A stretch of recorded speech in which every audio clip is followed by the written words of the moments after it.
First, it was Curse of the Black Pearl, then Dead Man's Chest, and now this. Prepare yourselves, because here's my review of Pirates of the Caribbean at World's End.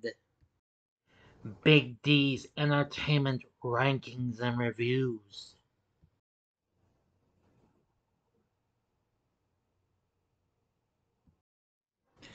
So, greetings, my fellow YouTubers, and welcome to Big D's Entertainment Rankings and Reviews. My name is Dual, better known to us the Big D, and this time around I bring to you a review of the 2007 epic fantasy swashbuckler flick Pirates of the Caribbean at World's End, released by Disney along with Jerry Bruckheimer Productions, once again directed by Gore Verbinski, produced by Bruckheimer, and written by Ted Elliott and Terry Rossio.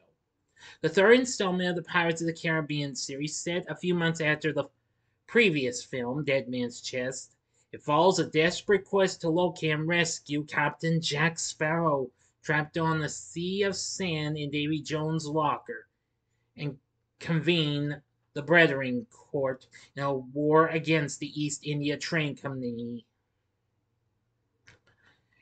And in an easy alliance, Will, Elizabeth, Hector, and the crew of the Black Pearl rescue Jack and prepare to fight Lord Beckett, who controls Davy Jones and the Flying Dutchman. The film was released on May 25th, 2007, a week after it premiered at the Disneyland Resort. While it kind of missed surpassing its predecessor by a bit, it still was a big success, and at the time of production, it was the most expensive film ever made. But like its predecessor, it got mixed reviews, though. Now, if you haven't seen my reviews of the first two films, I advise you to click on that card, and it'll take you to the playlist so you can catch what you might have missed or see them again if you like. I can see to it my reviews of both films, Curse of the Black Pearl and Dead Man's Chest, have both been doing well. Very good, very good. But I can see to it, I hope for the best, this one does just as good. Okay, that'll do it. Now, on with the story. To control the oceans, Lord Cutler Beckett executes anyone associated with piracy in Port Royal and orders Davy Jones to destroy all pirate ships. Condemned prisoners sang Hoist the Colors to compel the 9 pirate lords to convene at Shipwreck Cove to hold the Brethren Court. Because Pirate Lord Jack Sparrow never named a successor before being dragged to Davy Jones' locker, Hector Barbossa, along with Will Turner, Elizabeth Swann, Tia Dama, and the surviving crew of the Black Pearl, plot to rescue Jack. In Singapore, the crew meet Pirate Lord Sao Feng, who owns navigational charts to the locker. They are then attacked by the East India Trading Company. During the battle, Will secretly promises to give Jack to Feng in return for the pearl, intending to use it to rescue his father, Bootstrap Bill Turner, from the Flying Dutchman. The crew rescue Jack and recover the pearl. As they depart, they encounter a boats, of dead souls, including Elizabeth's father, Governor Swan, executed by Beckett. Teodama reveals that the goddess Calypso charged Davy Jones with guiding the souls of those who died at sea to the next world.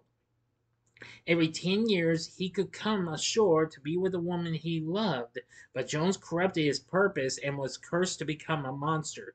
Governor Swan reveals that whoever kills Jones by stabbing his disembodied heart must become the Dutchman's captain.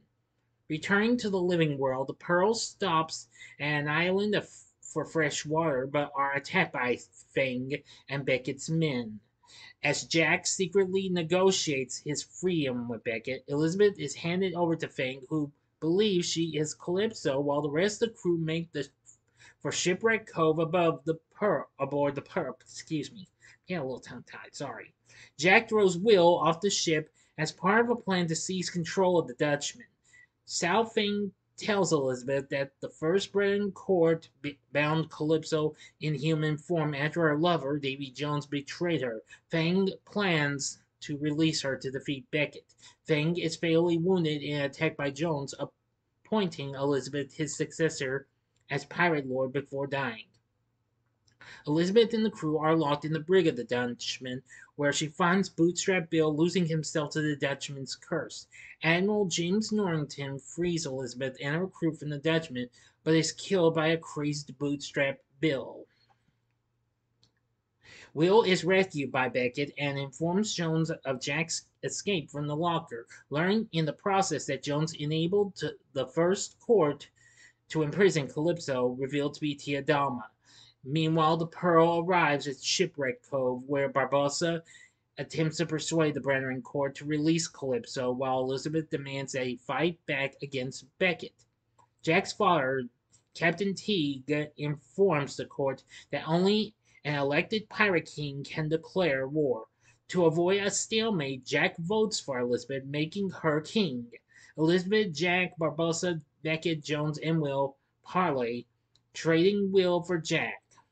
Barbossa frees Calypso, but when Will reveals Jones' betrayal to her, Calypso vanishes and summons a maelstrom, refusing to help either side. Now for the ending. As always, you proceed. You have 5 seconds to stop this video. Stop. Go to the description box below and fast forward to the time below as I count down. Continue if you've seen the movie already. Okay, you've been warned. Sorry, I had to go fast. Apologies. The Pearlman and Dutchman battle in the maelstrom. Elizabeth and Will are wed by Barbossa in the midst of the battle. On the Dutchman, Jack and Jones duel for control of Jones' heart. After Jones mortally wounds Will, Jack helps Will stab the heart, killing Jones. Jack and Elizabeth escape the Dutchman as it sinks into the maelstrom. As Beckett's ship, the Endeavour, engages the Pearl, the Dutchman rises from the sea, now captained by Will and its crew, freed from Jones' curse. The two pirate ships destroy the Endeavour, killing Beckett, while his armada retreats. With Will bound to guide souls lost at sea to the next world, he and Elizabeth bid farewell to each other. Will departs on the Dutchman, leaving Elizabeth pregnant and with the chest containing his heart. Barbossa steals the pearl again to find the valiant youth, but finds that Jack has stolen Fang's charts. Jack departs for Tortuga on a small boat to track the fountain down. Yeah. And that's the end of the story, but in a post-credit scene set 10 years later, Elizabeth and her son watch Will return aboard the Dutchman. And that's that.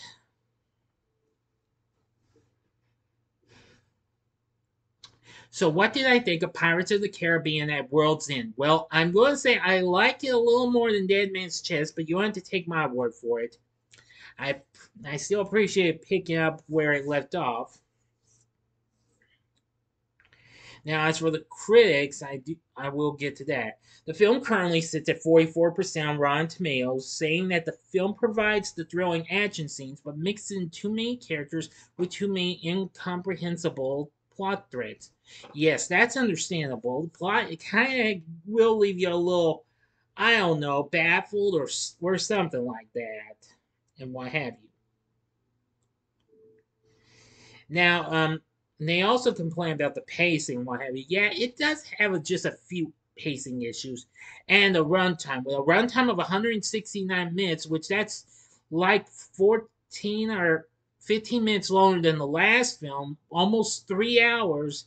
Yeah, that could just use a wee bit of trimming and what have you, though. Now, as for the others, let's see. Well, it's hard to explain. One reviewer says that, well, praised the film's complexity as giving it repeat viewing value, and its conclusion as perhaps the most canny move it makes. Another one found the story too similar to other cinematic trilogies such as Star Wars, but praised the production values. One critic felt, unlike the last film, it at least possesses some semblance of a destination, make it slightly more coherent, if no less numbing during the protracted finale. Total film praised the performances, but complained that the twist in exposition made it hard to care for the characters. One liked the film, but it had issues with pacing. Yes, I understand. And another criticized the Davy Jones Locker and Calypso segments. Now, Peter Travers, who I know that name from Rolling Stone, praised a couple of performances, but felt there can indeed be too much of a good thing regarding Depp's character, Captain Jack Sparrow. Richard Roeper gave it a good review, saying Gore Verbinski and the stunt and special effects crews have created one of the most impressive blends of live action work and CGI wizardry ever put on film, and believing it rarely drags and is almost always entertaining. He praised the performances of the actors as one of the best things about the film. Hmm. Yes. Now, the appearance of the character Chow Yun-Fat plays started controversy with the Chinese press.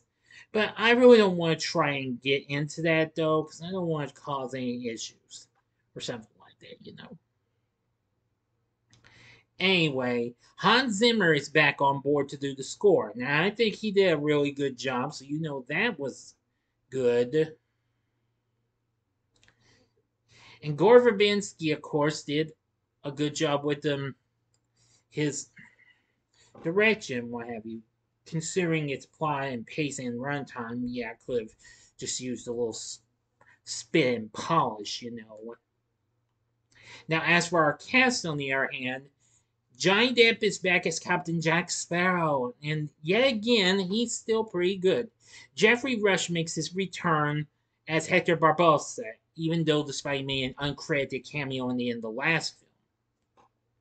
So he's still pretty good. Orlando Bloom's back as Will Turner, and he's still good too. Keira Knightley is back as Elizabeth Swann, and she's still good like before. Bill Nighy is back as Davy Jones, still good. Tom Hollander's back as Beckett,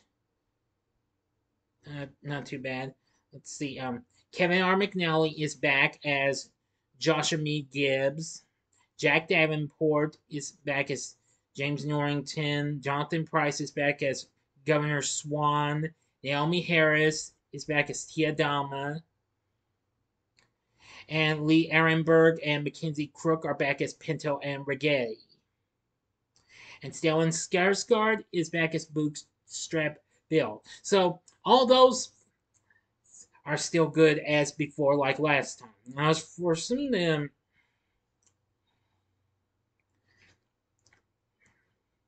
now as a few others, we have Chow Yun-Fat playing Sao Yang. And I will say, he was pretty good and what have you.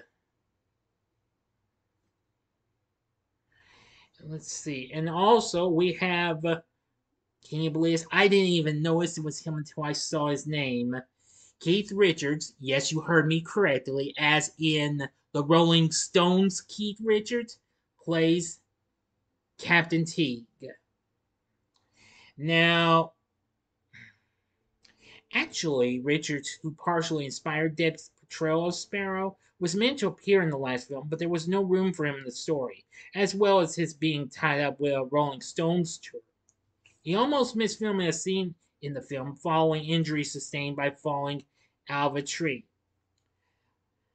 But however, just a year before this, Verbinski finally managed to make room for in Richard's schedule to shoot that September. So, that performance was pretty good.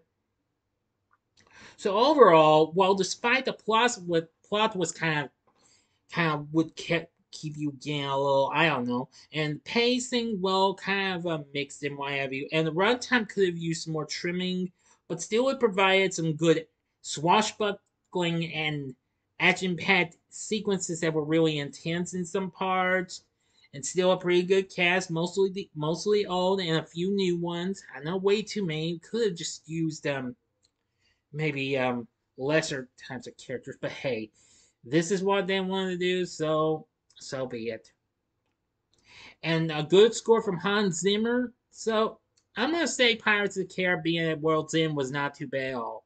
This was intended to be a final film, but they decided to go on and pick up where this left off with On Stranger Tides, which was released 4 years later. Now, now I was going to review that. I was scheduling that for next month along with the fifth film, but I'm deciding I'm going to put those on hold until further notice. Okay, so you won't get any reviews for on Stranger Tides or Dead Men Tell No Tales until maybe later on. Again, I'm saying that's on hold until further notice. Okay. Anyway, despite the film just missed being out its predecessor, it went on to make 961 million worldwide,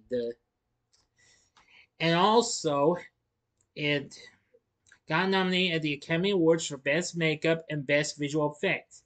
Johnny Depp won Favorite Movie Actor at the Kids' Choice Awards the following year. So anyway, but with everything said, would I recommend Pirates of the Caribbean at World's End? I'd say yeah, give it a one-time watch. If you are a hardcore completionist, though, but that's it. That's my verdict. So, what did you think of Pirates of the Caribbean at World's End? Let me know in the comments section below. If you like this video, click the like button, subscribe, and be a part of the Big D Nation.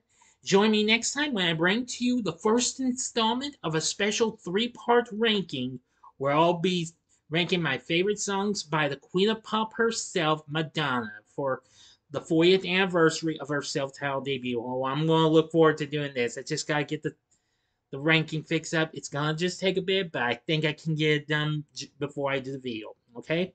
Good. So if you like this, consider checking out some of these other videos.